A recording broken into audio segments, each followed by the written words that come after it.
Bon, donc on va essayer de faire un petit compte rendu de la réunion que nous avons eue avec Estrosi avant-hier. Donc il a bien entendu nos attentes et nos demandes.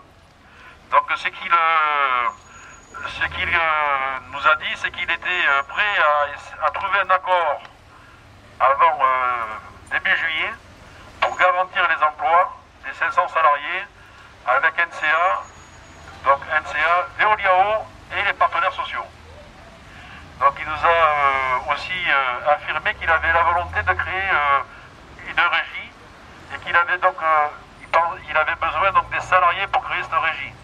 Donc effectivement, vu le nombre et la complexité donc, de ce service, il sera obligé de faire avec nous. Donc c'est une force que nous avons et c'est une force qu'il va falloir maintenir. Donc aujourd'hui, vu le nombre de personnes qui sont présentes à ce rassemblement, aujourd'hui ça ne fait que commencer. Donc il va falloir maintenir les rassemblements et les différentes actions lorsqu'il le faudra. Et donc tout en espérant que nous arrivons à obtenir ce que nous voulons. Voilà. Donc il faut continuer à rester tous ensemble et restons groupir. Donc merci à vous et donc actuellement donc, le conseil n'a pas encore débuté. Il débutera d'ici une demi-heure, trois quarts d'heure, ils ne savent pas précisément, puisqu'il doit parler du budget en tout début. Et donc le sujet de l'eau sera abordé en fin de matinée ou en début d'après-midi. Donc bon, il ne faut pas se faire d'illusions sur leur intention. L'intention donc de créer la régie existe et ils vont certainement la voter. Donc il ne faut pas se faire d'illusions là-dessus. Par contre, ce que nous avons demandé lors de l'entretien avec Estrosi, c'est donc qu'il crée un EPIC, c'est un établissement public, commercial, industriel. Pour quelle raison? Parce que c'est le seul type de régie qui permet d'accueillir les salariés du service privé et les salariés du service public. Ce qui veut dire que dans cette régie-là, c'est comme une entreprise, ça ne peut rien avoir et ça n'a rien à voir avec tout le système de fonctionnaires. Hein?